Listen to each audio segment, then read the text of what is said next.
Welcome to football alchemist. അപ്പോൾ discuss ചെയ്യാനുള്ളത് PSG versus Liverpool match, round of 16 second leg, ആൻഫീൽഡിൽ വെച്ച് നടക്കാൻ പോകുന്ന മാച്ച്, അതിൻ്റെ പ്രിവ്യൂ ആണ്. അപ്പോൾ ഈ ഒരു മാച്ചിലേക്ക് വരുന്ന സമയത്ത് ഫസ്റ്റ് ലെഗിനെ കുറിച്ച് സംസാരിക്കുകയാണെങ്കിൽ 1-0 വിക്ടറി പാർക്ക് സ്പ്രിൻസസിൽ പോയിട്ട് ലിവർപൂളിന് നേടാൻ വേണ്ടി കഴിഞ്ഞു. ലിവർപൂളിൻ്റെ പെർഫോമൻസ് ഭയങ്കര മോശമായിരുന്നു, പക്ഷേ കിട്ടിയൊരു മൊമെൻ്റ് അവർ ക്യാപിറ്റലൈസ് ചെയ്തു. മാച്ചിൽ ആകെ 2 ഷോട്ടേ അടിച്ചിട്ടുള്ളൂ, അത് ഒന്ന് ഗോൾ പോസ്റ്റിലേക്ക് കയറുകയും ചെയ്തു.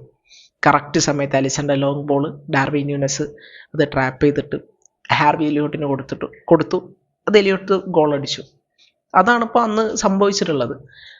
നമ്മൾ മാച്ചിലേക്ക് നോക്കുകയാണെങ്കിൽ ഫുൾ ടൈം PSG ഡോമിനേറ്റ് ചെയ്തു. ഓൺ പൊസഷൻ, അതുപോലെ തന്നെ ചാൻസസ് ക്രിയേഷൻ, ഷോട്ട്സ്. അപ്പം അവിടെ അലിസണാണ് ടീമിനെ പിടിച്ചു നിർത്തിയൊരു വലിയ ഫാക്ടർ എന്നുള്ളത്. Allison man of the match award വാങ്ങി. അലിസൺ ബാക്ക് ടു പ്രൈം എന്നൊക്കെ പറയാം. അപ്പോൾ അങ്ങനെ 1-0 വിക്ടറി നേടിയിട്ടാണ് ലിവർപൂൾ ആൻഫീൽഡിലേക്ക് PSG വിളിച്ചു വരുത്തുന്നത്. സോ ഇവിടെ ഡെഫിനറ്റ്ലി എൻ്റെ ഒരു ഒപ്പീനിയനിൽ എഡ്ജ് ലിവർപൂൾ തന്നെയാണ്. കാരണം എന്തൊക്കെ പറഞ്ഞു കഴിഞ്ഞാലും ആൻഫീൽഡ് അവരുടെ ഫോർട്ടാണ്. പക്ഷേ ആൻഫീൽഡിൽ വെച്ചിട്ട് അവർ തോറ്റിട്ടുണ്ട്. അത്ലറ്റിക്കോ മാഡ്രിഡിനോടൊക്കെ തോറ്റത് നമ്മൾ കണ്ടിട്ടുള്ള ഒരു കാഴ്ചയാണ്. സോ എന്തൊക്കെ പറഞ്ഞു കഴിഞ്ഞാലും അവിടെ ലിവർപൂളിനൊരു എഡ്ജ് ഉണ്ട്. പക്ഷേ 90 മിനിറ്റിൻ്റെ കളിയാണ്, നമുക്കൊന്നും പറയാൻ വേണ്ടി പറ്റില്ല. ആ ഒരു മാച്ചിലേക്ക് വരുന്ന സമയത്ത് ആലിസൺ ഭീകര പെർഫോമൻസ് കാഴ്ചവെച്ചു. എല്ലാ പ്ലെയർക്കും എല്ലാ സമയത്തും ആ ഒരു ഭീകര പെർഫോമൻസ് കാഴ്ചവെക്കാൻ പറ്റിക്കൊള്ളുന്നില്ല. സോ ടാക്റ്റിക്കലി ലിവർപൂളിനെ സംബന്ധിച്ചിടത്തോളം PSG ഔട്ട് ക്ലാസ് ചെയ്യാൻ വേണ്ടി പറ്റണം. അറ്റ്ലീസ്റ്റ് PSG ഔട്ട് ക്ലാസ് ചെയ്യപ്പെടരുത്. അതായത് പാർക്ക് സ്പ്രിൻസസിൽ വെച്ചിട്ട് ലിവർപൂളിൻ്റെ നെഞ്ചത്ത് കയറി കളിച്ച പോലെ PSG കളിക്കാൻ സമ്മതിക്കരുത്. അപ്പോൾ എന്തായാലും അതിനെ കൗണ്ടർ ചെയ്യുന്ന പ്ലാനുമായിട്ടായിരിക്കും ആർനെ സ്ലോട്ട് വരാൻ വേണ്ടി ശ്രമിക്കുക. അപ്പം ലൂയിസ് എൻറിക്കോൻ്റെ പ്ലാനും ആർനെ സ്ലോട്ടിൻ്റെ പ്ലാനും തമ്മിൽ അങ്ങോട്ട് ഏറ്റുമുട്ടുന്ന സമയത്ത് ആര് ഡോമിനേറ്റ് ചെയ്യുന്നുള്ളത് ഈ ഒരു മാച്ചിൽ ഭയങ്കര ക്രൂഷ്യലായിട്ടുള്ള സംഭവം. ലിവർപൂളിനെ സംബന്ധിച്ചിടത്തോളം ആ ഒരു ഡോമിനേഷൻ നേടിയെടുത്തേ പറ്റൂ. പിന്നെ PSG സൈഡിലേക്ക് വരികയാണെങ്കിൽ കഴിഞ്ഞ മാച്ചിൽ അവർ ക്ലിനിക്കൽ അല്ലാത്തതുകൊണ്ടാണ് അവർക്ക് ഒരു വിജയം നേടാനോ അല്ലെങ്കിൽ സമനിലൊന്നും പിടിക്കാൻ വേണ്ടി പറ്റാതിരുന്നത്. സോ അത് അവർ പരിഹരിക്കാൻ വേണ്ടി നോക്കും. കാരണം ലൂയിസ് എൻറിക്കയാണ് അവരുടെ മാനേജർ. ആൾ പ്ലേയേഴ്സിനെ കോൺഫിഡൻസ് കൂട്ടിക്കൊടുക്കാൻ ഒക്കെ പറ്റുന്ന ആളാണ്. അറിയാലോ, ആളുടെ ഡയലോഗുകളൊക്കെ നമ്മൾ കണ്ടു. മാധ്യമപ്രവർത്തകൻ ചോദിക്കുന്നുണ്ട്, ഇതുവരെ ഒരിക്കലും ഈ ലിവർപൂൾ ഫസ്റ്റ് ലെഗ് ജയിച്ചതിന് ശേഷം സെക്കൻഡ് ലെഗ് തോറ്റിട്ടില്ല എന്ന് പറയുന്നുണ്ട്. അപ്പം അങ്ങനെ പറയുമ്പോൾ മൂപ്പര് പറയുന്നുണ്ട്, ഇതുവരെ തോറ്റിട്ടില്ലേ, എന്നാ ഞാൻ തോൽപ്പിച്ചു തരാമെന്ന് പറയുന്നുണ്ട്. സോ അങ്ങനത്തെ ഒരു മനുഷ്യനാണ് അവിടെ ഉള്ളത്. അപ്പോൾ അയാൾ എന്താണ് മെനഞ്ഞു വരിക, പ്ലേയേഴ്സിന് എന്താണ് മൂപ്പര് കയറ്റി കൊടുക്കാമെന്ന് പറയാൻ വേണ്ടി പറ്റില്ല. പിന്നെ ലോക ഫുട്ബോളിലെ പല ഐക്കോണിക് കംബാക്കുകളിലും തൻ്റെ കയ്യൊപ്പ് പതിപ്പിച്ചിട്ടുള്ള മനുഷ്യനാണ്. ഇപ്പോൾ കംബാക്സ് പെട്ടെന്ന് ആലോചിക്കുകയാണെങ്കിൽ Spain versus Croatia, Barca versus PSG, അതായത് ഫസ്റ്റ് റമൻഡാട നെയ്മർ തിളങ്ങി, അതിനുശേഷം ബാഴ്സനെ വന്നടിച്ചു. അപ്പം അങ്ങനത്തെ ഒരുപാട് കംബാക്കുകളൊക്കെ ആൾ നടത്തിയിട്ടുണ്ട്. സോ ഇവിടെയും ഒരു കംബാക്കിനുള്ള സാധ്യത തള്ളിക്കളയാൻ വേണ്ടി പറ്റില്ല.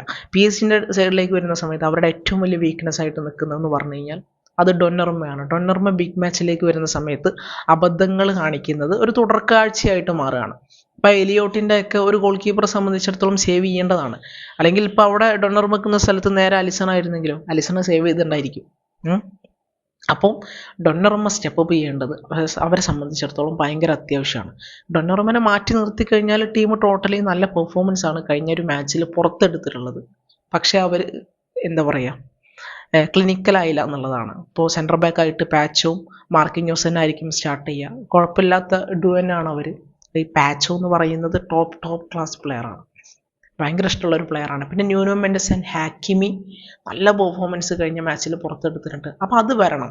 അഗെയിൻ PSG സർവൈവ് ചെയ്യണമെങ്കിൽ ആ രണ്ടാളും കഴിഞ്ഞ മാച്ചിൽ പുറത്തെടുത്തൊരു വിധം ഉണ്ടല്ലോ, അത് വരണം.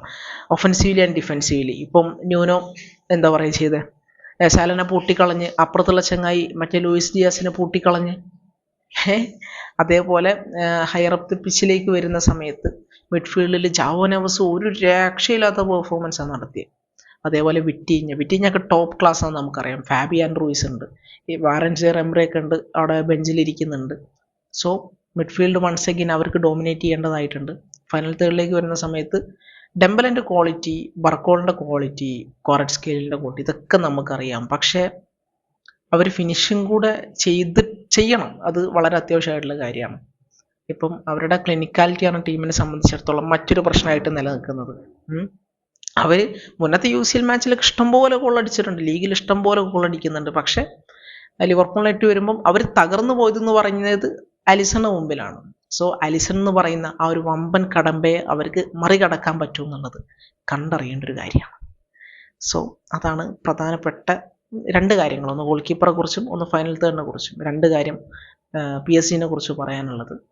എനിവേ ലെറ്റ് സി ആ ഒരു ടാക്ടിക്കൽ ബാറ്റിൽ എങ്ങനെ ആവുന്നു. ഇനി നേരെ ലിവർപൂളിൻ്റെ സൈഡിലേക്ക് വരുന്ന സമയത്ത് ഇവിടെ അലിസൺ ഉണ്ടായിരിക്കും, വാൻഡൈക്ക് ഉണ്ടായിരിക്കും, കൊനാട്ട് ഉണ്ടായിരിക്കും, റോബോ, അർണോൾഡ്, എന്താ പറയുക, മിഡ്ഫീൽഡിലേക്ക് വരുന്ന സമയത്ത് ഗ്രാവൻ ബാച്ച്, പിന്നെ അവിടെ സോബോ ഉണ്ടായിരിക്കും, മാക്ക് ഉണ്ടായിരിക്കും. ഫൈനൽ തേർഡിലേക്ക് വരുന്ന സമയത്ത് എനിക്ക് തോന്നുന്നു കഴിഞ്ഞ മാച്ചിലെ ഒരു ഫൈനൽ തേർഡ് തന്നെ ആയിരിക്കും.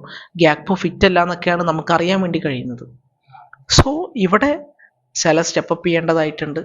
അതുപോലെ തന്നെ മിഡ്ഫീൽഡ്, ഈ സോബോ അടക്കമുള്ളവർ, മാക്കലിസ്റ്റർ അടക്കമുള്ളവർ ബോൾ ക്യാരി ചെയ്യേണ്ട സമയത്ത് എന്താ പറയുക, PSG പ്രസ്സിനെ ബീറ്റ് ചെയ്ത് ഡ്രിബിൾ ചെയ്ത് ബോൾ മുന്നോട്ട് കൊണ്ടുപോകും. അല്ലാതെ രക്ഷയില്ല, അല്ലാതെ ഒരു രക്ഷയില്ല എന്ന് പറഞ്ഞു കഴിഞ്ഞാൽ ഒരു രക്ഷയില്ല.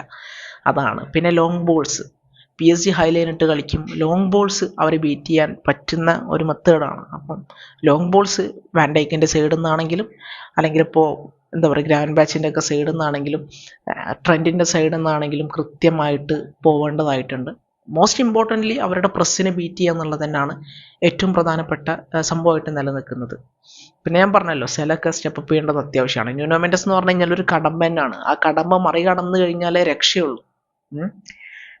പിന്നെ ഇപ്പം അവരെ സംബന്ധിച്ചിടത്തോളം എന്താ പറയുക, തടഞ്ഞു നിർത്തുക അതന്നെ വലിയ ടാസ്ക്കാണ്. ഇപ്പോൾ ട്രെൻഡിനെ സംബന്ധിച്ചിടത്തോളം അവിടെ ബർക്കോള വന്നാലും ഡെമ്പല വന്നാലും ക്വാററ്റ്സ്കേലി വന്നാലും തടഞ്ഞു നിർത്തുക എന്ന് പറഞ്ഞ ടാസ്ക്കാണ്.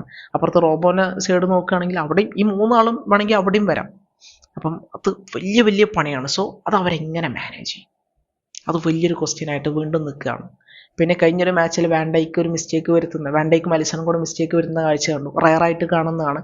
അത്തരത്തിലുള്ള കാഴ്ചകളൊന്നും ആവർത്തിക്കാതിരിക്കട്ടെ.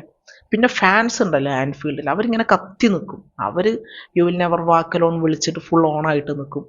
സോ അറ്റ്മോസ്ഫിയർ ഓണായിരിക്കും. ആ ഒരു അറ്റ്മോസ്ഫിയറിൻ്റെ ബലത്തിൽ എന്തായാലും കുറച്ച് സ്ട്രഗിൾ ചെയ്തിട്ടാണെങ്കിലും ഒരു 0-0 or 1-0 വിക്ടറി ലിവർപൂളിന് നേടാൻ പറ്റുമെന്നാണ് ഞാൻ വിചാരിക്കുന്നത്. ഇനി ഡിഫെൻസീവ്ലി അൾട്രാ കേരള ആയിരിക്കും ആർനെ സ്ലോട്ടും ടീമും കളിക്കാൻ വേണ്ടി പോവാം.